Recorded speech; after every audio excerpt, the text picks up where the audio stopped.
nosso objetivo com esse tipo de episódio que a gente vai fazer contigo agora é falar sobre propósito, é falar sobre, né, essa nossa caminhada louca aí em busca de prazer e do que a gente veio fazer aqui, um processo de autoconhecimento que acho que todo mundo passa, né, na vida, e com isso inspirar pessoas que muitas vezes estão perdidas, não só quem está ouvindo, mas a gente também, né?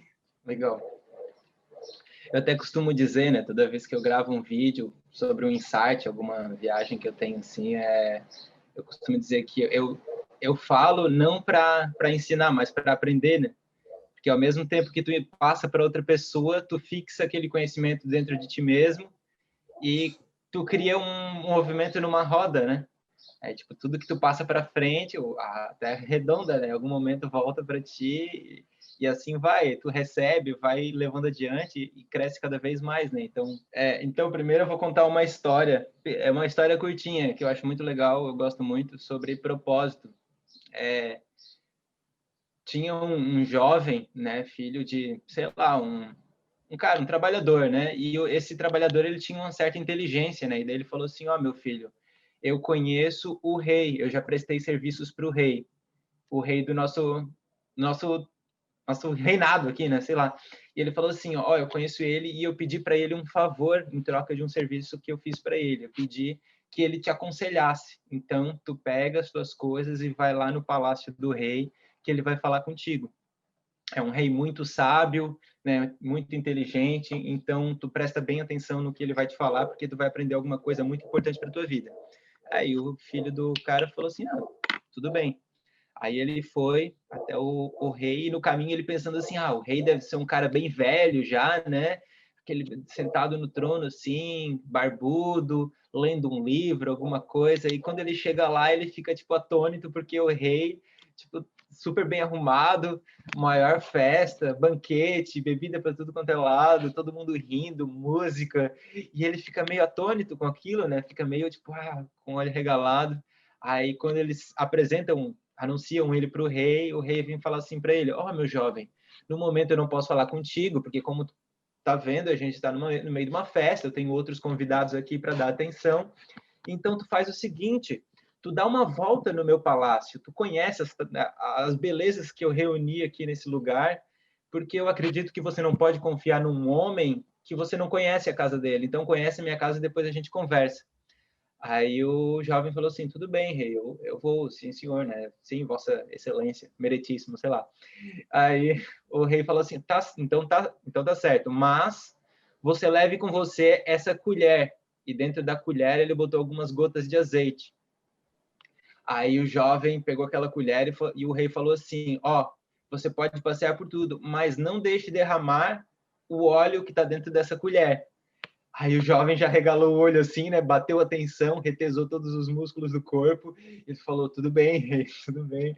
Sim, Vossa Excelência. E saiu a caminhar com aquela colher lá pelo palácio. E andava para lá, para cá, entrava em tudo quanto é cômodo. E depois de uma hora e meia, ele voltou para falar com o rei. E o rei perguntou, visse as lindas tapeçarias que eu tenho penduradas nas minhas paredes? Visse os meus belos jardins? Visse as belezas que tenho aqui no meu palácio? E falou, não, eu não vi nada, rei. Mas a colher de azeite está aqui. Aí o rei falou assim, não, jovem, vai e olhe, presta atenção em tudo. Eu quero que você desfrute desse momento. Aí ele, então tá, ele voltou e foi andando. Nossa, comeu fruta das árvores. Ele viu as telas, chorou ouvindo música e ficou maravilhado com cada pedrinha, cada detalhe do palácio. Quando voltou, o sorriso de orelha a orelha, né?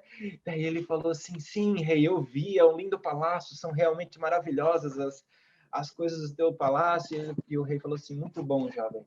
E cadê a colher de azeite que eu te dei? Aí o jovem, putz, perdi, né? Derramei tudo, e agora? Aí o rei falou assim para ele. O jovem ficou muito consternado, né? Muito triste de ter feito isso. Daí o rei falou assim para ele: jovem, a lição que tu tem que aprender aqui hoje é a seguinte: você tem uma missão nessa vida, que é representada por essa colher de azeite que você tem que carregar. Mas enquanto você completa essa missão, você não pode esquecer de observar todas as belezas que tem no caminho. Não pode deixar para trás, passar batido tudo isso que se apresenta para ti. Aí o jovem foi embora com essa lição. E eu acho que isso traz muito do que eu penso sobre a vida, sabe? Eu fiz enfermagem, eu formei a escola, né, o colégio normal, ali no Álvaro Catão, Anis Gualberto, e até esse momento nunca pensei em faculdade ou propósito de vida, ou sei lá, só vivia, sabe? Vamos indo, oba-oba. Aí teve um momento que falaram assim, não, agora tens que fazer faculdade. Falaram para mim, né? Não, me disseram tem que fazer faculdade. Eu, ai, meu Deus, e agora? O que eu vou fazer? Como assim? Do nada, assim, pá, vou ser isso pro resto da minha vida? E eles falaram, não, vai lá, faz. Aí eu peguei e comecei a fazer gestão ambiental na Uniaselv, né? Faculdade na cidade mesmo, e era a distância, só que eu percebi que quase depois de 6 meses eu não tinha aprendido nada. Eu sempre fui muito rápido de pegar as coisas e, consequentemente, muito rápido de esquecer também, né? Então eu percebi que passou quase 6 meses e eu não tinha aprendido nada. Aí eu pensei, não, tem que fazer alguma coisa melhor que isso, né? Usar um pouco mais desse potencial que eu tenho. Aí eu me inscrevi para o ProUni. Eu tinha uma nota excelente no Enem. Eu nem sabia para que servia o Enem, só fiz, sério, você tem que fazer o Enem. Eu, tá bom, sei lá, fiz o Enem, tirei uma nota assim, sei lá, 80, uma coisa assim. Aí eu botei alguns cursos lá, sei lá, era em ordem alfabética, né? Eu botei alguns, coincidentemente, né, é uma das primeiras, e me fui chamado para enfermagem. E sei lá, porque fui fazer, eu tava com dor de garganta terrível quando eu fui me inscrever, esqueci histórico escolar, foi uma zona no dia da inscrição. Meu pai pé da vida, porque teve que fazer várias viagens até Tubarão para pegar cada documento que eu esquecia. Mas, enfim, me inscrevi, né? Lá pela metade eu descobri, o que eu tô fazendo aqui, cara? Que bosta que eu tô fazendo na minha vida. Desculpa o palavrão aí, mas... o que eu tô fazendo aqui, cara? Daí eu fiquei indignado. E os meus pais pressionaram. Não, termina, tu começou, termina isso aí e tal. Pela metade do curso, tu tá falando, né? Metade do curso, eu não quero mais isso. Sabe? Tava me jogando para tudo quanto é lado. Eu fumava, bebia, enfim, sabe? Tudo que eu queria era que acabasse a semana, aquela clássica, né? Sexta-feira. E eu não aguentava isso. E tu já estava trabalhando em algum local nessa época? Tava fazendo estágios, né? Estágio remunerado. E a enfermagem é integral, né? É diurno e integral. Então, ela consumia boa parte do meu tempo de vida ali. Eu sempre chegava na faculdade dormindo para ver. Tinha dias que eu ia de branco, todo de branco, porque eu sabia que os professores pensavam que eu fazia plantão. Aí eu dormia nas aulas matinais. Eles falavam, não, deixa dormir, que ele deve ter vindo do plantão. Meus colegas, deve estar super cansado do plantão. Aí, beleza. Terminei a faculdade, né, por livre e espontânea pressão. Mas aí, depois que eu terminei, eu pensei, não, eu quero fazer alguma coisa, sei lá, não quero apagar incêndio na vida das pessoas, sabe? Eu quero plantar algo de bom. E veio muito uma história na época sobre desmatamento e todo mundo falando, não, tem que plantar mais árvores. E eu fiquei pensando assim, todo mundo pegou o papel de dizer que tem que plantar mais árvores, mas quem é que realmente pega o papel de plantar as árvores? Saca? Porque a humanidade, principalmente nas redes sociais, é muito de criticar, de falar, mas ninguém de fazer nada, sabe? E eu nunca fui disso. Eu sempre, tem alguma coisa para fazer, vamos lá e vamos fazer.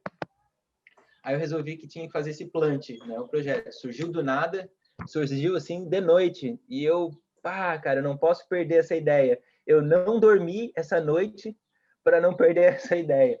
Aí eu fiquei a noite toda fritando no meu quarto. Até chegar de manhã, pegar dinheiro emprestado, comprar plantas para ir plantar no calçadão lá da cidade. No calçadão não, no canteiro, né? Aí plantamos lá, fluiu e tudo. Adorei fazer isso. Mas segui. Fiquei patinando nessa ideia um tempo, mas percebi que eu ainda não tinha crescido o suficiente para desenvolver essa ideia.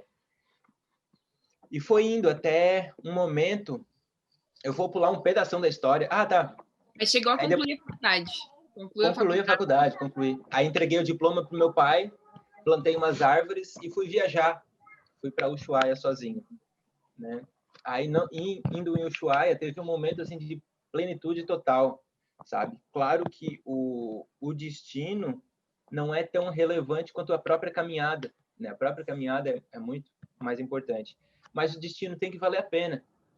E foi incrível que cada dia eu aprendi uma coisa diferente, eu aprendi coisas que eu uso até hoje, sabe? Do dia a dia, de chaves de sabedoria mesmo. E quando eu cheguei no destino, eu parei assim na frente de um lago, acendi uma fogueira, as montanhas cobertas de neve, eu sem nada nem ninguém lá, pensando, poxa, a moral da vida é viver, cara, sabe? É só viver. Então é desfrutar. Foi aí que eu descobri esse negócio de que tu tem que olhar para as belezas que estão ao teu redor, sabe? Nossa, eu chorei muito nessa viagem, mas chorei de felicidade, sabe? Agradecia todo dia. Eu acordava cedo e dormia tarde. Eu tinha o hábito de dormir tarde e acordar tarde, né? Dormia cedo, dormia tarde, acordava cedo, mas super energizado o dia todo, porque eu estava fazendo uma coisa que eu estava amando. Então, mesmo nos perrengues, eu estava, putz, tô adorando isso. E eu acho que isso é uma das coisas de tu ter um propósito, tá? Tu ter uma liberdade de que não importa se tu tá passando dificuldade, se tu tá realmente tomando naquele lugar, sabe? Porque se tu tá amando o que tá fazendo, não importa, cara. Eu tô onde eu queria estar. Então, essa é uma das morais de ter propósito. E fiz essa viagem, depois de um tempo eu conheci a Lohane, né? Eu acho que quase 2 anos depois, e a gente fez uma viagem para Belém do Pará. Belém do Pará foi tipo, põe um lugar mais para o norte aí do Brasil que a gente puder achar, que é para lá. Aí, e vocês fizeram essa viagem de moto, né? De moto, eu tô falando demais, né? Tô falando direto aí. Conta mais detalhadamente essa viagem, por favor. Tá. Aí foi nessa viagem que eu descobri que eu tinha que carregar uma colher de azeite, sabe? A minha meta, a meta da Lohane era autoconhecimento durante essa viagem, né? Se conhecer mais e tudo. E a minha meta era me aproximar mais do divino, sabe? Aí, num dos primeiros dias, a gente estava na guarda do Embaú e a gente estava meditando assim na beira da praia, olhando o poente. Aí ela olhou para mim e falou assim, amor, por que a gente não pergunta para as pessoas durante a viagem o que é amor? E eu, legal essa ideia. Eu costumo dizer até que tipo desceu um raio de luz na cabeça dela, sabe? E saiu pelos olhos, pela boca enquanto ela falava aquilo ali, porque mudou a nossa vida naquele momento. A minha vida principalmente mudou totalmente a partir daquele momento. E quando a gente começou a fazer isso, tudo mudou, sabe? Tudo mudou porque é uma mensagem que vale a pena se passar para frente e eu aprendi muito porque tipo eu acho que é a virtude, o sentimento, a atitude, a palavra mais importante da vida de qualquer ser humano, de qualquer animal, de qualquer coisa, é o amor. Então, a partir desse momento, eu tive uma colher que carregar, sabe? Uma colher de azeite para carregar. Então... Tu lembra algum momento específico de algum despertar, assim, maior na tua vida nesse percurso, assim, durante a faculdade, que tu já não estava realizado? Teve algum momento, assim, que tu, cara, é muito além do que o sistema quer da gente, sabe? Essa coisa de realmente só, sabe, se formar, seguir essa linha, mesmo não sendo feliz naquilo que tu tá fazendo, sabe? Só por uma imagem social ou agradar os teus pais. Tipo, a gente sabe disso, sabe? Eu também vivi isso, a Bianca viveu isso também em relação à faculdade e tal. Eu também sou uma... Eu desisti da minha, né? Eu fiz 3 anos de direito e eu comecei a fazer estágio, eu vi na prática o que ia ser aquilo para minha vida. Eu falei, gente, nunca que eu vou fazer isso. Sabe? Eu não via, Duda, mas tu vai, aquela coisa, né? Mas tu faz um concurso público e o direito te abre portas, assim, gente, não tem, eu não quero entrar nessa porta, sabe? E foi muito difícil, eu lembro até na época, porque... Não quero entrar nessa porta, é ótimo, é ótimo. Sabe? Eu não queria, por favor, me fecha todas essas portas, eu quero outra coisa pra minha vida. E eu lembro até que foi super difícil, sabe? Ter que bater de frente com a minha mãe, com a minha família. Cara, eu tive que ir pra psicóloga, tipo assim, o que eu faço, sabe? Porque sair do padrão é difícil, assim, né? O primeiro impacto, ele é muito complicado, né? É porque muitas vezes a gente sabe muito bem o que a gente não quer, mas isso não significa que a gente saiba o que a gente quer. Né? É difícil a gente se encontrar. Mas tu lembra algum momento, assim, que Pegou e pensou, cara, não tá certo isso, eu preciso realmente buscar o meu propósito e alguma coisa que realmente me preencha. Então, eu acho que essas coisas, elas são meio que pelo menos para mim, né, são uma progressão de fatos. De fatos, de consciências, de aprendizados, né? Tem alguns momentos que são realmente momentos-chave, momentos de virada, né? Como, por exemplo, uma viagem. Foram 30 dias, mas que mudaram completamente o rumo da minha vida, sabe? Então, um período de tempo relativamente curto, sabe? Mas é sempre uma progressão de fatos, né? Por exemplo, eu sempre me orgulhei de ser, tipo, fora da caixa. Mas eu não fazia ideia de qual caixa que eu tava e qual caixa que eu tinha saído, porque tem muita caixinha ainda. É tipo uma caverna dentro da outra. Quando tu acha que tu saiu dentro de uma caverna, cara, tem uma muito maior ao teu redor. E, tipo, o despertar é contínuo, né? Então, eu acho que, sim, houve alguns momentos de virada, mas cada um para uma coisa diferente, sabe? Cada um para um momento diferente. Então, sei lá, é muita coisa. Um deles foi esse do projeto Plant, né? Outro foi quando eu fiz essa viagem.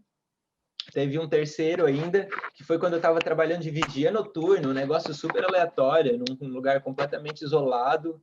Eu lendo um livro, vocês já devem ter lido, O Poder do Agora. Sim. E, cara, teve Divisor de água na minha vida. Não é? Uhum. Um livro, assim, surreal. E, cara, foi isso. Teve também um momento de ficar 30 dias em silêncio. Mudou muita coisa para mim também. Ô, Isar, você falou ali a viagem foram, para quem não sabe, né, quem tá ouvindo e não sabe, a gente é de Santa Catarina. Sim. De Santa Catarina até Belém do Pará, foi isso? São isso. quantos quilômetros? Olha, lembra? na verdade, eu não sei exato porque o marcador quebrou. O marcador da quilometragem, o odômetro que chama, né, quebrou. E Mas enfim, é muito assim, longe. Eu suponho assim que tenha dado uns 12 mil quilômetros de ida e volta, porque a gente foi pelo litoral, costeando todo o litoral, parando em alguns lugares a gente ficava 3, 7 dias, um dia, aí seguia até o próximo estado, próxima cidade e tal. Quando chegamos por Belém do Pará, em Belém do Pará, voltamos pelo interior, né? Goiás, Tocantins, Minas, Distrito Federal. Foi surreal o negócio. Mas eu acho, sobre esse negócio tu falou uma coisa muito interessante, que muita gente sabe o que não quer, mas não sabe o que quer. E, na verdade, 90 ou 95% das pessoas não faz a mínima ideia do que quer. E uma das coisas mais essenciais nessa vida é tu saber exatamente o que tu quer, sabe? Se tu não sabe, tudo bem não saber ainda, mas a primeira busca que tu tem que ter é saber para onde é que tu tá indo, saber qual é o teu destino exato. Tu tem que ter uma imagem clara, específica. Se tu puder resumir o teu lugar, onde tu quer chegar, em uma frase, tanto melhor, porque tu sabe realmente, sabe? Se tu não sabe dessa forma, tu tá navegando a esmo, sabe? É como um navio sem leme e sem direção, sabe? Tu vai acabar perdido em algum lugar. Daí chega no final da vida, a pessoa, pô, não cheguei em lugar nenhum. Mas claro, né? Não tentou chegar em algum lugar. Como é que tá reclamando que tem muito do se arriscar também, né? O problema é que a gente normalmente fica muito na nossa zona de conforto. E esse autoconhecimento não é fácil, a gente sabe que não é um processo fácil, que não é essa luz maravilhosa que todo mundo imagina, uma vida assim, tipo, tô num processo de autoconhecimento, virei Buda e tá tudo certo. Não, é mais complexo que isso. Mas eu acho que esse é o primeiro passo, assim, é realmente sair dessa zona de conforto e começar a investigar e começar a se arriscar. Por exemplo, se tu tivesse continuado na tua faculdade de enfermagem e tivesse sido enfermeira até hoje, tu imagina? Tua vida seria totalmente diferente. Mesma coisa eu tivesse terminado direito, mesma coisa se a Bianca estivesse trabalhando com o que ela se formou, que ela também não trabalha. Então, acho que essa coisa da gente se permitir e sair da zona de conforto talvez seja um dos primeiros passos que a gente tenha que dar para começar a descobrir realmente o que a gente veio fazer aqui, começar a descobrir a nossa essência em verdade, né? Porque, infelizmente, o sistema, ele não quer isso da gente, né? Ele realmente quer só que a gente chegue na sexta-feira e fique feliz com a sexta-feira e gaste todo o nosso salário no sábado e domingo, já diria Eduardo Marinho, né? Que ele tem um documentário falando sobre isso, que a felicidade do ser humano é ao sábado e o domingo, né? E tá totalmente errado, né? A gente tem que ser feliz de segunda a segunda, fazendo o que a gente realmente ama.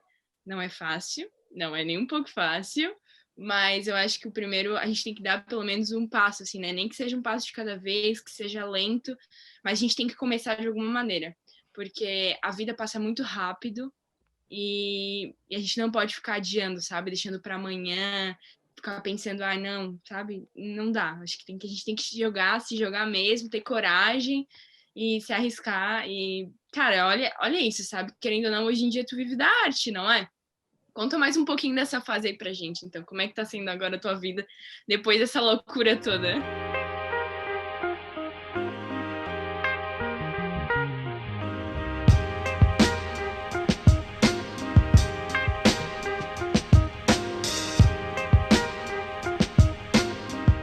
Então, eu acho legal que tu falou aí sobre que não é fácil, né?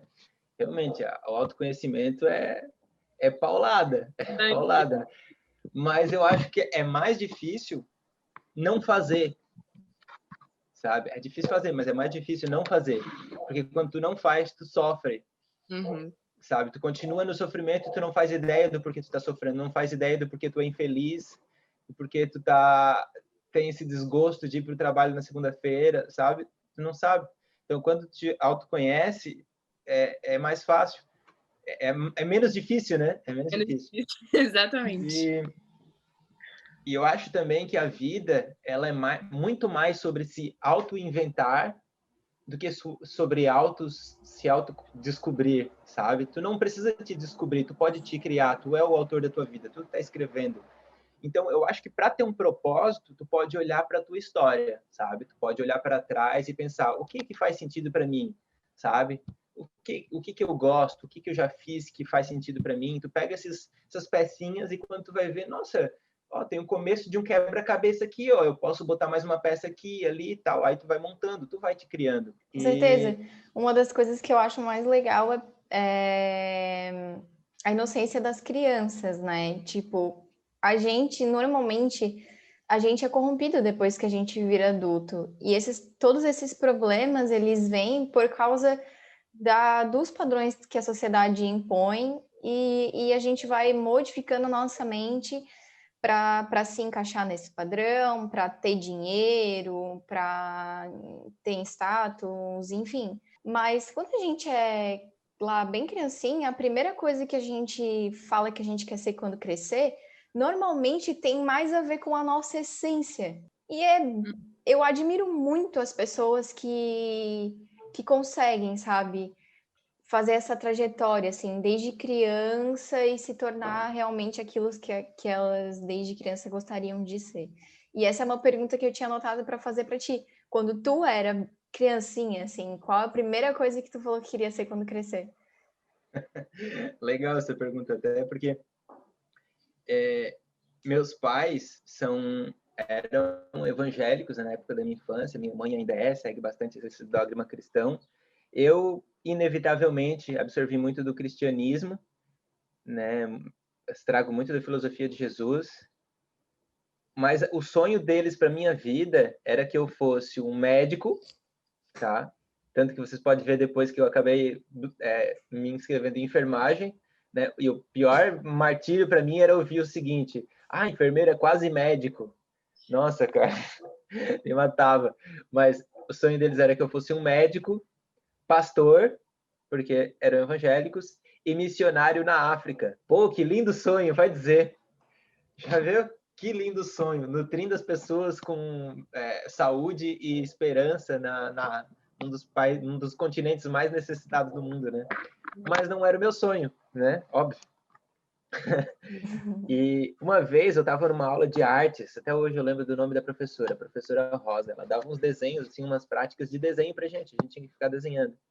E eu estava lá, bem empolgado, com meu lápis e meu papel, desenhando, tipo, um homem, assim, sabe, segurando uma barra de ferro, assim, tipo, muito musculoso e tal, inspirado naqueles personagens de super-heróis. E a professora olhou assim, viu que o desenho estava muito bem trabalhado, eu estava empenhado naquele desenho, e ela perguntou assim para mim: Izar, quando tu crescer, tu quer ser halterofilista? Eu, não, professora, eu quero ser desenhista, porque... E eu acho que esse foi o único momento na minha infância que eu respondi isso de forma autêntica e forma espontânea, sabe? Tanto que ficou marcado em mim até hoje. Eu estava, sei lá, na 5ª série, sabe? Um episódio tão curto, assim, tão pequeno, não durou 5 segundos isso, e está marcado com um privilégio na minha mente. Então, eu vim com essa ideia há tempos, né? Até falei que comecei com um caderninho desse tamanhinho há uns 4, 5 anos atrás. Não, mais, pouco mais. Desse tamanhinho, assim, tipo... eu falando aqui, as pessoas não estão vendo, né? Óbvio. Um caderninho, assim, de 3 centímetros por 4 centímetros. Eu pegava uma caneta, dava sempre uma caneta no bolso e aquele caderninho eu ficava escrevendo, desenhando ali, pintando, sei lá, inventando as coisas do meu dia a dia. Aí foi crescendo, crescendo, crescendo. E sempre tem essa coisa do dinheiro, né? Eu tenho uma coisa bem marcada na minha mente também, foi a minha mãe falando assim, não, Izar, arte não, tu tem que fazer alguma coisa que te dê dinheiro e fazer o que tu ama como hobby. Cara, isso ficou marcado na minha mente, é um bloqueio que até hoje eu tenho que lutar para não sobrepor meus pensamentos de que não, eu posso ganhar dinheiro com a minha arte, e não só posso ganhar dinheiro, como muito dinheiro, porque é o que eu amo fazer e é o que eu vou evoluir o resto da minha vida. Então, eu tive que quebrar esse bloqueio, e o momento que eu consegui quebrar esse bloqueio foi o seguinte: eu fiquei quase 1 ano no calçadão da cidade ali vendendo mudinha de planta, né, de erva medicinal e tal, né? Tu me viu lá, né, Bianca? Não sei se a Eduarda Sim. chegou a ver, eu acho que não, né? Não lembro. Então, eu fiquei quase 1 ano lá vendendo, e o que eu fazia era entregar aquelas plantinhas, porque eu gosto muito da natureza, já tive esse projeto do Plante, e conversava com as pessoas, perguntava, e aí, o que é o amor? Qual é o teu propósito de vida? Qual é o teu maior sonho? Sabe, eu ficava questionando as pessoas assim, as pessoas saíam da minha frente assim, com a cabeça fervendo, algumas não sabiam responder, outras eram mais superficiais, outras ficavam tipo 1 hora, 2 horas conversando ali comigo, e acabava levando uma plantinha só para tipo, não passei aqui o tempo à toa. Aí eu percebi, cara, eu posso ganhar vida e sustentar minha família vendendo plantinha no calçadão da cidade. Eu posso ganhar dinheiro fazendo qualquer coisa, então, sabe? Qualquer coisa. E eu pensei, não, então eu vou fazer isso. Dia 31 de dezembro do ano passado, eu falei, não, agora eu me jogo na arte de cabeça. Então, dia 1º, eu fiz o primeiro desenho. A partir daí, eu só vivo disso. Que legal. E tu falou bastante da tua mãe, né? E a tua mãe, ela tem uma loja ela tem uma floricultura, né? Isso. Uhum. E eu não sei, eu acho engraçado que, como mesmo a tua mãe, que parece ser, né? Quando a gente vê, assim, parece ser uma pessoa tão cabeça aberta, seja tão influenciada por esse esquema todo, né, da sociedade e, enfim, óbvio que ela queria o melhor para o filho dela, assim como os meus pais também queriam, os pais da Duda também queriam, mas está tão incrustado assim, né, na educação que eles tiveram e que eles tentaram melhorar ainda um pouco, passando para a gente, mas ainda assim é uma educação tão problemática, né? E eu queria saber qual a relação com os teus pais, assim, na tua educação. E depois, queria que tu falasse também um pouco como que tu descobriu, que eu acho que foi na viagem lá, que você ia ser pai. A relação com os meus pais, né? Tudo a ver, tudo a ver. Tudo que eu trago hoje, eu trouxe deles. Boa parte, né? Tipo, digamos, uns 60% eu trouxe deles. Só que eu repaginei, eu tento destruir o passado para construir o futuro, sabe? Demolir tudo que veio atrás, mas é inevitável que eu use as mesmas pedras, sabe? Por mais que eu derrube abaixo tudo que me colocaram, eu vou levantar com as mesmas pedras, porque é o material que eu tenho disponível. Então, eu peguei muitas coisas, por exemplo, a oratória, eu amo falar, conversar, passar ideias adiante, como o meu pai, sabe? Eu amo esse negócio da natureza e a mensagem do amor, do carinho, sabe? De agregar as pessoas, eu trouxe da minha mãe. E essa revolta, essa indignação com o sistema, e sabe, e querer derrubar tudo abaixo, eu tirei do meu pai. Mas essa coisa de acolher as pessoas, de trazer o carinho, de cuidar das pessoas mesmo, sabe? Eu trouxe da minha mãe. E sabe, é uma mistura, Eu vou construindo assim. Meu pai disse que ele gostava de desenhar quando era criança. Só que ele não seguiu o rumo, né? Claro, uma criança pobre, né? No meio do nada, como é que ele vai seguir a vida de artista? As pessoas não enxergam as possibilidades, sabe? Só que uma coisa incrível é que quando tu decide o que tu quer, tu começa a chegar às possibilidades. Quando tu te prepara para buscar o que tu quer, tu enxerga as oportunidades. Porque a vida é muito louco isso. Eu já tive vários insights assim de ver diante de mim vários garçons, é como se fossem vários garçons passando, sabe? Vários garçons, vários, infinitos, passando na minha frente e cada um com uma bandeja carregando algo diferente. Só que o que acontece? No momento que eu pego algo daquela bandeja, eu condiciono a minha vida a trazer mais daquilo. Só que se eu não quero aquilo ali plenamente, não é exatamente o que eu quero, não importa, porque a vida vai continuar trazendo aquilo ali, foi o que eu escolhi. Agora, se eu espero o garçom certo trazer o prato certo na hora certa, ele vai trazer. Em algum momento ele vai chegar e eu posso pegar aquilo ali e a vida vai trazer mais de mim daquilo, sabe? A vida também tem esse algoritmo, né? Que o Facebook e o Instagram têm. É só uma repetição da vida. É um fractal, sabe? Então, eu acho que é isso. Mas para isso também tem que estar aberto. Tem que ter um trabalho aí de consciência para saber qual é o momento certo, para tu conseguir abraçar a melhor oportunidade, sabe?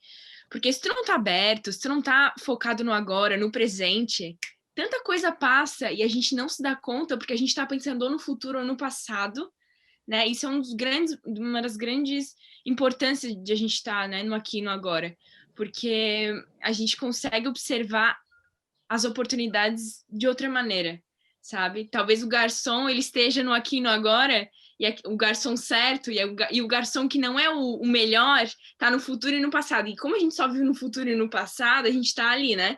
Querendo agarrar de todos os lados para se sentir confortável também, né? Porque tem essa questão do conforto. Como a gente disse, o autoconhecimento não é essa mil maravilhas. Estar no aqui e no agora não é fácil também. E tem vários meios de a gente conseguir, né, trazer a nossa presença para aqui e para agora. Eu até queria saber se tu faz tens alguma bruxaria aí que tu faz para conseguir Tem alguma bruxaria se você utiliza de alguma ferramenta aí espiritual ou não? Tem um caldeirão aqui, né? Tem um caldeirão aqui, de vez em quando a gente faz umas bruxarias aí com cabeça de morcego, raspas de sapo, e por aí vai. Não, brincadeira. É muito importante essa questão do estar presente no aqui e agora, né? Isso é essencial mesmo, falou tudo. Mas então, eu não faço nada de novo, né? Não faço nada de novo, só a boa e velha meditação. Eu faço mais ou menos 1 hora por dia, pela manhã, né? E mais algumas pequenas durante o dia, assim, quando eu vejo que tipo, o coração está acelerando demais, meio nervoso, ansioso, alguma coisa, eu paro, sento, respiro, conecto, relaxa. Uma que é essencial para mim também é estar em conexão com a natureza, o mar, o mato, sabe? A água, o fogo, qualquer coisa, sabe? Mexer com a terra, mexer na horta de casa, plantar árvore, plantar o que for. Isso é importante. Exercício físico também é essencial, sabe? Libera muita energia que a gente fica acumulando, raiva principalmente, sabe? O homem é complicado, porque ao mesmo tempo que a gente está no topo, a gente está embaixo, sabe? Porque, tipo, ao mesmo tempo que a sociedade é patriarcal, ela massacra os homens também, porque, por exemplo, a gente é limitado a sentir basicamente 2 ou 3 sentimentos, então muita coisa que era para ser extravasada de várias outras formas acaba desembocando na raiva, né? Então, correr, fazer exercício físico é muito importante para liberar essa energia de uma forma construtiva, né? Para mim, pintar com raiva não flui, as coisas não dão certo, sabe? Estraga tudo, fica horrível. Pelo menos eu olho assim, eu não gosto do aspecto das coisas que eu crio com raiva. Então, eu prefiro liberar essa energia de outras formas e aí a gente vai seguindo, né? Tem que ter vários gatilhos também, âncoras, né? Eu tenho sempre alguma coisa no meu bolso, seja um japamala pequenininho, uma pedra, um cartão, alguma coisa. Sempre tem alguma coisa no meu bolso. Tá aqui agora, inclusive, eu deixei aqui do lado, o japamala e um cartãozinho. Porque essas coisas te lembram, sabe? Te dão um gatilho, tipo, tu respira e tal. Legal essa... Nunca tinha pensado nisso, também nunca tinha ouvido falar. De âncoras? Essa ideia de colocar algo no bolso e tal. Nossa, eu vou começar a fazer.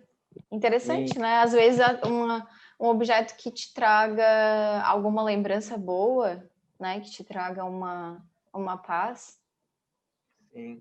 É bom espalhar palavras pela casa também. Às vezes eu ponho uns post-its, sabe? Às vezes com metas que eu quero, né? E eu vejo em tudo, no filtro de água, no espelho do banheiro, no guarda-roupa, em tudo, sabe? Eu ponho em tudo que eu... Aí me lembra de voltar pro presente. Sobre o ágape lá que perguntaram também. Isso. Pode falar. Perguntar. Não, era isso mesmo que eu ia te falar. Era isso? Que eu ia te perguntar. Então, acho que tudo que a gente fala muito a respeito, a gente acaba criando na nossa vida, sabe? Teve um momento da minha vida que eu fiz um jejum brabo, assim, coisa de louco mesmo, sabe? Que eu peguei e fiquei sem comer 3 dias. E desse jejum resultou uma força de vontade surreal, sabe? Porque, tipo, tu tá limitando o teu corpo de uma das necessidades mais básicas que ele tem, né? Então, tu exercita a tua força de vontade. Quando tu usa a tua vontade para fazer coisas que vão além do teu corpo físico, tu exercita a tua vontade. Aí eu passei alguns dias, umas 2, 3 semanas, sem que saísse uma palavra da minha boca, sem que eu tivesse pensado sobre ela, sabe? Se eu tivesse, não, eu vou falar isso, isso vai ser positivo, isso vai acrescentar umas 2, 3 semanas. E nesse período, quando tu não fala à toa, sabe? Quando tu fala só o que realmente é importante, eu passei a perceber com extrema clareza quantas palavras se materializam na nossa vida. Só que quando a gente fala demais, que a gente tá sempre falando, né? Sempre falando, a gente não para de falar, é viciado nisso. Então, as palavras perdem um pouco a significância, sabe? Elas perdem um pouco a importância. Então, para criar algo na tua vida, tu tem que falar muito a respeito. Fala muito a respeito, ou tu não fala nada e só de vez em quando tu fala aquilo, sabe? Então, eu acho, pessoalmente, que eu sou muito extrovertido, eu acho mais fácil falar muito a respeito de algo e que tu acaba criando. A Lorraine hoje estava falando direto sobre amor, sabe? Amor, amor, amor, amor, amor, amor. E teve um momento que eu senti, eu soube, no momento que a gente tipo, consumou o ato, assim, que a gente concebeu, eu pensei, putz, tudo mudou agora. E, tipo, a gente não fazia ideia, sabe? Nem foi pelo propósito, nem foi por isso e tal. E eu senti no coração, sabe? Aí ela teve uns insights, a gente foi nesse mesmo dia, a gente foi no ensaio aberto da USP, né? A Orquestra Sinfônica da USP, e ela teve umas viagens, assim, tipo, de cara. Ela teve umas visões da vida renascendo e vindo, uma flor abrindo e morrendo, e sabe? Um rosto aparecendo, e ela teve essas visões, só que ela nem se ligou na hora, né?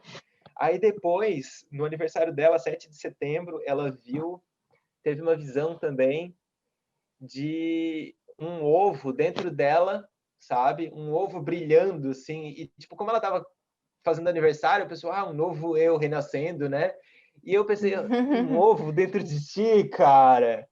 Sério? Pode crer, não falei nada. É um Kinder Ovo. Surpresa! Exatamente. Aí a gente seguiu a viagem e toda vez que a gente ia para a cama junto novamente, eu sentia que a energia tinha mudado, sabe? Alguma coisa mudou ali na nossa conexão. E enquanto a gente estava viajando, eu estava acordando cada dia mais cedo. Num dia, eu costumava acordar às 8 mesmo durante a viagem, durante essa viagem, daí eu acordei às 7, no outro dia acordei às 6, no outro dia acordei às 5. Teve um dia que a gente estava acampado num posto de gasolina e eu acordei às 4 da manhã, super ansioso, sabe? Pensando, putz, e agora? E, sabe, pô, tu tá sendo pai, não tinha nenhum preparo, eu era super irresponsável. E naquele momento deu, putz, cara, às 4 da manhã, a Lohane dormindo, eu pensei assim, pá, eu vou falar com Deus agora. Sempre tive essa de conversar, sabe, de orar, de conversar com a inteligência infinita, o eu maior, cada um fala de um nome, né? Minha mãe chamava de Espírito Santo, chama até hoje, né? Então eu fui falar com o Espírito Santo, eu falei assim, ó Deus, tu tá ligado no sentimento que eu tô sentindo agora, tu sabe que eu tô ansioso, tu sabe o porquê, eu vou colocar tudo na tua mão agora. Põe aqui, ó, tô tirando do meu ombro e tô botando no teu. Tu disse que era para eu fazer isso, tô fazendo agora. Pega tudo aí para ti e me guia, me dá direção. Tu que sabe, tu é o cara. Virei pro lado e capotei. Dormi feito um bebê. No outro dia acordei e eu virei para Lohane, ela tinha acordado também, eu fiz uma pergunta para ela, não lembro exatamente qual era a pergunta, mas era uma pergunta bem ambígua, sabe? Tu não poderia saber exatamente o sentido da pergunta, a pessoa não poderia saber. E ela respondeu de uma forma tão positiva que eu tive certeza, naquele momento eu tive certeza, não, pô, ela tá grávida, é óbvio. E nesse mesmo dia, todo mundo que a gente perguntava sobre amor, falava sobre amor de pai, amor de mãe, amor de filho, todo mundo perguntava, falava sobre isso. Eu, caraca, que é isso, meu? Aí, pronto, no dia seguinte, quando ela acordou, eu já falei assim, bom dia, mamãe. Ela, ai, para. Aí a gente, na Bahia, que foi fazer o exame, mas tipo, já tinha certeza, sabe? Foi fazer o exame, deu positivo, tudo, a gente seguiu, foi fazendo os exames durante a viagem. E enquanto a gente estava dirigindo, eu estava dirigindo, né? Eu desceu um raio na minha cabeça, pá! Explodiu dentro do meu cérebro e o nome veio, Ágape, que significa amor incondicional. E pronto, tá aí. O propósito de vida, o nome do filho, a viagem, tudo uma coisa só. Que incrível. E quando tu tava lá, quando tu voltou, tu começou a trabalhar naquele trabalho que tu falou do vigia lá, voltando para aquela história do trabalho lá do Não, vigia. foi antes. Qual foi o Foi timing? antes. O timing foi...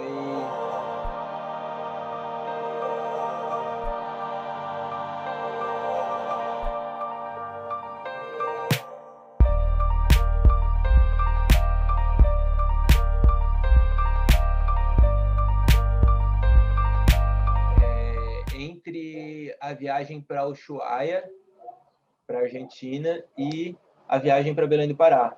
Eu fiquei, eu acho que quase um ano fazendo bico aqui e ali, trabalhei numa pousada de garçom, num restaurante da pousada. Aí desse restaurante veio a conexão para trabalhar de vigia, fiquei quase um ano. Foi na Barra Mar? Foi. A minha avó trabalha lá, Nina. Eu sei, claro, eu conheço ela. Ela lembra de ti lá, então, é isso, claro. Claro, é claro. Gente finíssima, tua avó. Sempre falava de ti com orgulho. Ai, minha neta, jogadora de vôlei, estudando direito. Ela vai se formar direito. Depois só decepção. Porra louca, não sabe o que faz a vida. Tamo aí, né? Isso aí. Não pode se segurar. É uma coisa, né? É importante falar sobre isso até. A gente tem que ter coragem, né? Para seguir o teu propósito, tem que ter coragem. Tanto porque a gente pode ter crítica, não só pode, como vai ter crítica, quanto porque tu vai trilhar um caminho que ninguém mais trilhou antes. Esse é o teu caminho. Essa é a tua vida, sabe? Tipo, se formar em direito, passar num concurso público, ter uma vida estável, se aposentar. Quantas pessoas já trilharam esse caminho? É um caminho, entre aspas, seguro, sabe? Agora, tu fazer o teu próprio caminho, abrir a trilha no facão, aí é preciso coragem, aí é preciso... Não, aí vamos ver quem é que é fera para fazer isso, né? Então, coragem. Coragem para dar os primeiros passos, né? Eu acredito, e depois autodisciplina para não desistir, né? Uhum. Porque tem muitas pedras, né? No caminho. Sim. Não que os outros não tenham, né? Acho que todo caminho tem suas pedras. Mas quando tu tá num caminho que tem as suas pedras, mas é mais aceito pela sociedade, parece ser muito mais fácil, né? Mas não é. Vai doer igual. Vai doer e vai doer vai doer no fim da vida, que é onde tu menos pode fazer alguma coisa, né? Verdade, Isso que é arrependimento, pior.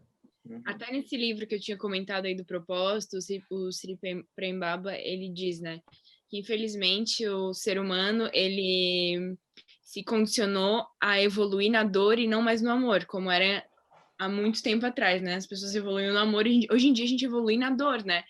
E até perguntar para vocês se vocês concordam com isso, se vocês evoluem mais quando alguma coisa dá errado ou quando realmente vai mais pelo amor. Eu já digo a minha que é pela dor, assim. Eu, quando tô na merda, quando dá aquelas, tipo, meu Deus, o que eu tô fazendo da minha vida? Que dá as deprê, que dá, tipo, corre pra terapeuta.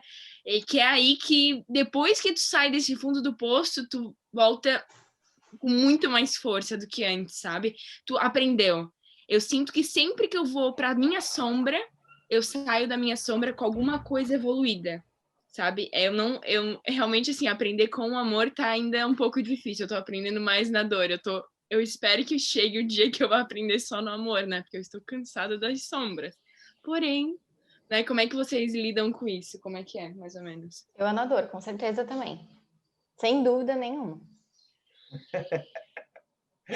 Agora, isso é namoro, né? No amor, só pode ser, né? Então, eu acho, eu já pensei bastante sobre isso também, que é o seguinte, minha mãe, ela falava que meu avô era um homem sábio, sabe?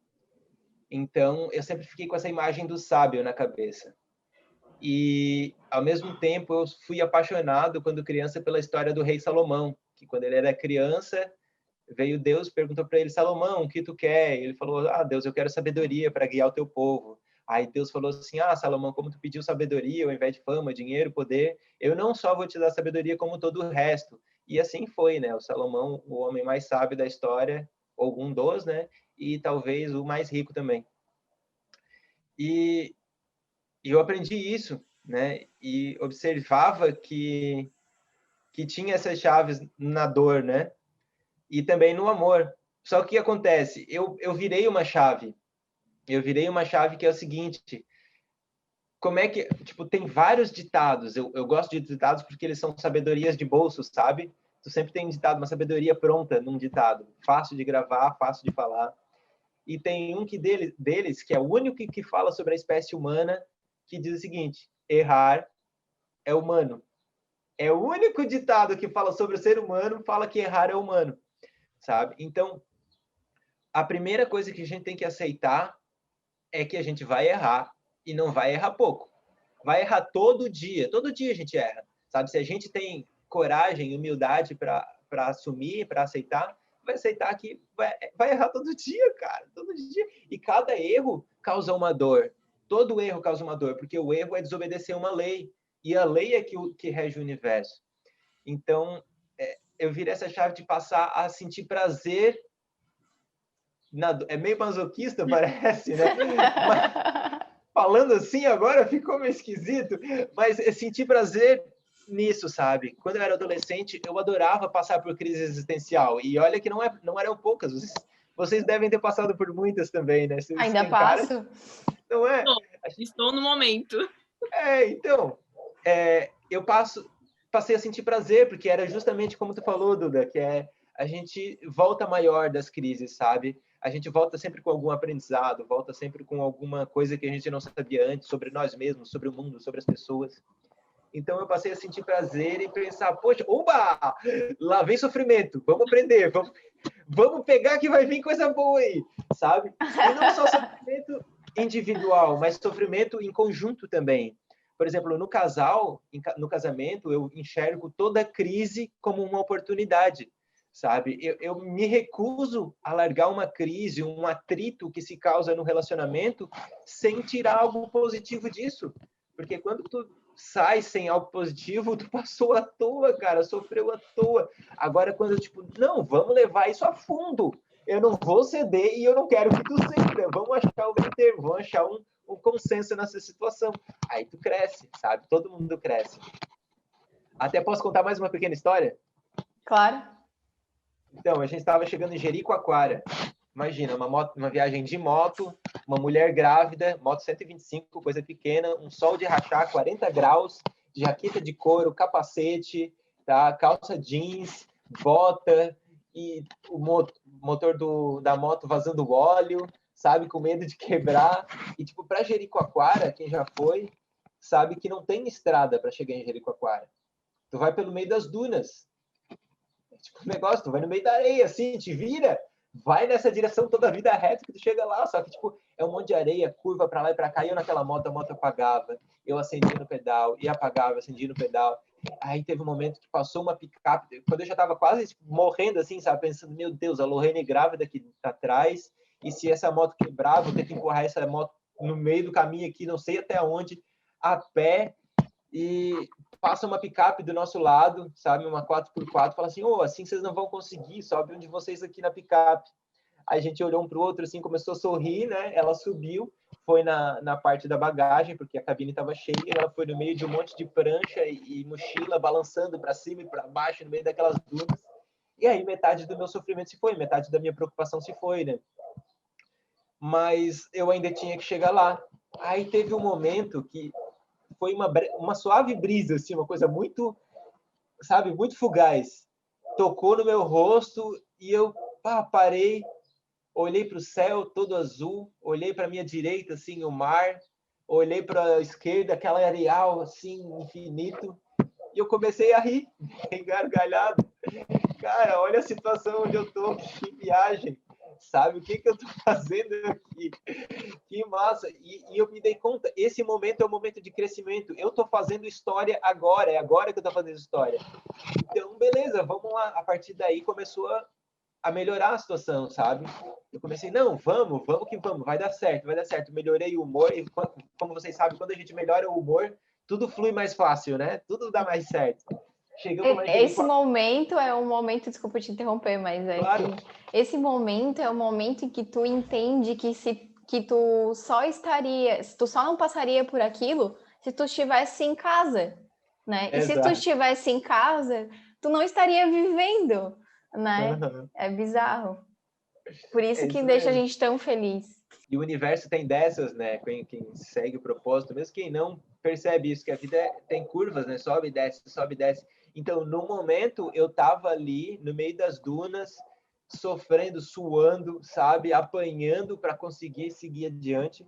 Mas no momento seguinte, eu tava dormindo de graça, num hostel com ar-condicionado, cama para casal, café da manhã disponível, vendo um dos pôr do sol mais lindos da minha vida, com a pessoa que eu amo, pai de uma criança incrível que estava por vir, sabe? Tudo de graça. A gente ainda ganhou R$10 para ficar na vila. Que tinha que pagar para entrar lá, a gente ainda ganhou R$10, cara. Uhum. E no dia seguinte, foi mais incrível, sabe? Foi nesse momento que eu percebi o resultado. Porque no momento que a gente saiu da vila, eu pensei assim, ó, é agora que é a prova dos 9, que diz, prova dos, sei lá, né? Na matemática.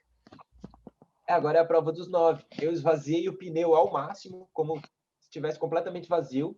A gente parou na entrada da vila, esperou um carro passar, a Lorraine entrou no carro, foi embora dentro do carro de carona, e eu fui atrás, super de boa, sem derrapar, sem apagar a moto, olhando a paisagem, rindo, parei para tirar foto de uns burros que eu vi no meio do caminho, sabe? Tudo fluiu, tudo deu certo, porque eu aprendi a lição. Então, sei lá, eu nem lembro porque eu entrei nesse assunto aí, mas tá aí. Para quem puder ser útil. Nem eu lembro, mas... Né? Você aprende na dor ou no amor, né? No amor. Exatamente. Ah, tá. Às vezes a gente pode aprender no amor também, né? Só observar o erro dos outros, né? Já diria minha mãe, né? Aprenda com os erros dos outros, não aprenda com os seus erros. Aprende com os outros. A gente gosta de sofrer um pouquinho também, né? É bom sofrer um pouquinho às vezes também. Aquela coisa. Eu tô mais ou menos nesse nível aí que tu falou. Do quando tá vindo a tempestade, eu já fico, eba. Aí vem a evolução. Tô precisando. Eu tô tentando já chegar nesse ponto, porque é tanta tempestade que já não. Entendeu? Eu te entendo um pouco também. Não que eu faça oba quando eu tô sofrendo, ainda não tô nesse nível, mas às vezes eu me pego desejando ter sofrido mais para ter aprendido mais e já estar mais madura, mais evoluída, entendeu? Às vezes eu penso. Não sou meio masoquista, é isso? Sou meio masoquista, mas acho que só Só quem pensa as mesmas maluquices para entender a gente, né? Mas, enfim, eu queria te perguntar bom, eu vi você bem ativo nas redes sociais, né? Agora, enfim, compartilhando um monte de coisa legal. E, inclusive, você foi candidato a vereador agora nas últimas eleições. E eu queria te perguntar, primeiro, como que você lida, né, com as redes sociais? Aí a gente já fez um episódio sobre o dilema das redes, falando sobre isso, tu até comentou que ouviu. Como que você lida, assim, com essa ansiedade das redes sociais? Primeiro, e segundo, por que você se candidatou, né, a vereador? Qual foi esse rolê? Eu ainda quero fazer umas perguntas para vocês. Será que vai dar tempo? Eu queria fazer perguntas também. Tempo a gente tem, eu acho. Quer dizer, a Duda aí que é mais complicado porque ela tem que dormir. Mais uma meia hora e vai. Então tá. As redes sociais, eu tava meio que me perdendo, sabe? Eu fumei cigarro por uns 7 anos, então eu sei quais são os sintomas de um vício e eu aprendi como lidar com o vício também para tu te afastar dele, né? Vício, na verdade, é mais questão de hábito do que questão realmente do químico, né? O químico tu passa, sei lá, uma semana tu passa de boa, sabe? O negócio é o hábito. Mas então, esses dias eu tava, depois de assistir o podcast de vocês, né? Que depois quero vir a pergunta, eu conversei com a Lohane, amor, olha só, a gente tem um filho pequeno, né? A gente tem que se ligar, porque é o exemplo da gente e tal. Então, vamos estabelecer um horário. Aí a gente estabeleceu um horário, porque ambos usamos bastante as redes sociais para desenvolver o nosso trabalho, né? Ela trabalha com mídias digitais, marketing digital, e eu trabalho com arte, e minha vitrine é basicamente a internet, né? As redes sociais, principalmente. E então a gente tem que ser muito cioso do que está fazendo com isso. Então a gente estabeleceu um horário para usar, sabe? Ainda não conseguimos cumprir esse horário plenamente, sabe? Fielmente, mas eu entendo também porque é questão de hábito e até desenvolver o novo hábito de botar o celular em um determinado lugar, em tal horário, e só retirar em outro horário, é complicado, porque as redes sociais, elas ficam te chamando, né? Do meu celular, todas as notificações já são desativadas há tempos. Até as pessoas, às vezes, ficam incomodadas comigo que eu demoro tempo para responder as mensagens no WhatsApp, ok? Mas é porque, se eu esqueci, se exploda, né? Não era urgente. Se fosse urgente, a pessoa tinha me ligado. Então, é por aí. E eu acho que elas são úteis até certo ponto, né? Ela traz muita coisa positiva as redes sociais. Eu não posso negar, ninguém pode negar isso. Principalmente para uma questão de trabalho, sabe? As redes sociais não são mais um negócio para interagir. Não são. Quem usa isso, tipo, ela tá fora do padrão. É business, é negócios, sabe? Não tem, eu tô ali por causa da minha família. Cara, liga para tua família, vai na casa da tua família. É muito mais conexão. Se tu não pode ir na casa da família, sei lá, faz uma ligação para eles. Tem o celular, o telefone, faz um convencional, faz um DDI, sei lá, sabe? Então, é isso. Tem que saber para que é e usar a teu favor, né? Agora a pergunta. A outra pergunta era do por que você se candidatou. Vereador, certo. Essa é complicado. Eu não queria me candidatar. Eu falei desde o começo, eu não queria me candidatar, sabe? Eu já tinha me candidatado nas eleições passadas, mas nessa eu não queria. Só que amigos vinham dizendo, oi, Zar, vai, te candidata, tal, a gente tá contando contigo, pessoas que votaram em mim nas eleições passadas. E, tipo, a política tá sempre precisando de novos líderes, sabe? Precisa sempre de novos líderes. Porque é um negócio que precisa estar renovando sempre, sabe? Se não renovar, o negócio estagna, cria vício, cria corrupção, tá sempre renovando. Pode ver, um dos maiores problemas é a pessoa se perpetuando no poder por muitos e muitos anos. Então, as pessoas pediam, não, Izar, te candidata, eu não quero tal, mas aí outro dia eu estava mexendo na horta de casa, aí eu ouvi aquela vozinha que de vez em quando vai falar comigo, sabe? E ela falou, não, vai lá, te candidata, faz o teu trabalho, sabe? Fala para as pessoas sobre anarquia, sobre amor, sobre honestidade, sobre plantar um futuro melhor, sobre todas as ideias que estão no teu coração. Me deu um ânimo, eu estava desanimadão, e nesse momento eu recebi um ânimo, uma injeção de ânimo, que eu quase saí saltando, sabe? Que nem aqueles bonecos animados, assim, desenho animado, que ele recebe uma injeção, assim, sai, zum, zum, zum. Eu saí assim da minha horta, e eu, beleza, vamos embora então, vamos fazer isso. E quando eu recebi a notícia de que eu não fui eleito, na verdade foi um alívio, né? Só que ao mesmo tempo eu sabia que tudo que eu fiz durante esses 45 dias de eleições foram sementes, sabe? Tudo na vida da gente é semente. Inclusive eu estava escrevendo aqui no diário ontem que cada sentimento, cada pensamento é uma semente. Tudo que tu pensa não sai impune. Tudo que tu sente não sai impune. É dever de cada um vigiar os próprios pensamentos, vigiar os próprios sentimentos, porque o teu sentimento não é só teu, é o sentimento de toda a humanidade. Por isso que, tipo, tu deve ter visto até que quando me bateu a ansiedade, eu já fui falar, pessoal, tô ansioso, o que eu faço para me livrar disso? E eu percebi que tem muita gente ansiosa, cara. Eu nunca tive ansiedade, eu tive nesse momento, eu percebi que é muita gente ansiosa. E eu tentei resolver isso no exato momento que eu senti, porque eu sei que a humanidade não precisa de mais pessoas assim, sabe? E é o dever de cada um trazer amor, sentir gratidão, sentir felicidade, sentir paz. É o dever de cada um, é um trabalho individual. Tu não precisa mudar o mundo, precisa mudar a ti mesmo, né? E novamente chegamos ao final de um... Temos 10 minutos. Faça a pergunta que você queria fazer pra gente. Vocês vieram me perguntar sobre propósito. Estão me perguntando sobre propósito. E eu acho que tudo isso se encaixa um pouco dentro dessa caminhada, né? Só que se vocês vieram me perguntar sobre isso, na verdade é porque vocês já estavam pensando a respeito. Vocês já estão trabalhando essa ideia. Todo dia, meu amor. Exatamente. E justamente o que a gente está fazendo agora faz parte do propósito de vocês, com certeza, porque faz parte da caminhada e ninguém disse para vocês fazerem isso. Vocês que decidiram.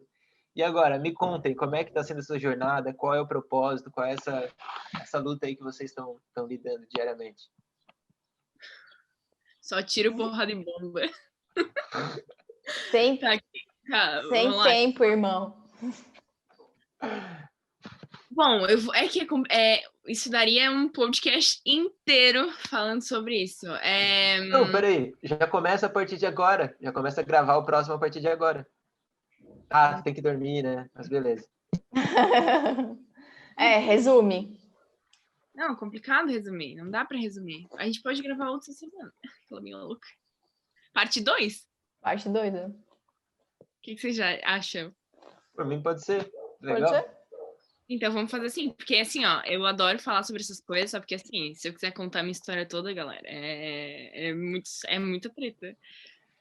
Mas é porque tem muita coisa legal, entendeu? E eu não quero resumir porque tem muita coisa interessante que eu acho que vai ser válido para as pessoas e vai ser uma troca de ideia legal. Mas vamos fazer uma parte 2 então em relação a isso.